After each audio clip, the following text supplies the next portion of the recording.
Dda ydw I, a dwi'n dod yn wreiddiol o Loegr. Dwi'n gweithio fel nyrs mewn ysbyty Bronglais.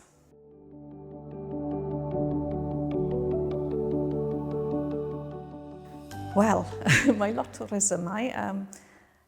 Yr un mor bwysicaf yw dwi'n byw yng Nghymru, ond hefyd am y waith mae'n defnyddiol iawn, mae'n hanfodol i fod yn gallu siarad gyda cleifion yn Gymru, yn Gymraeg.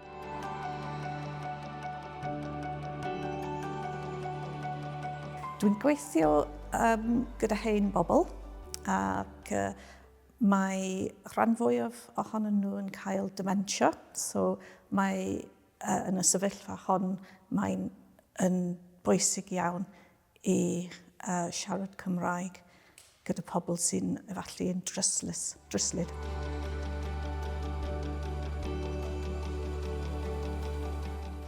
Dwi eisiau siarad mwy gyda cleifion, ond mae'n anodd jyst i cael hyder ambell waith. Fyddwn i'n dechrau pob sgwrs gyda cleifion sy'n siarad Cymraeg yn Gymraeg nawr.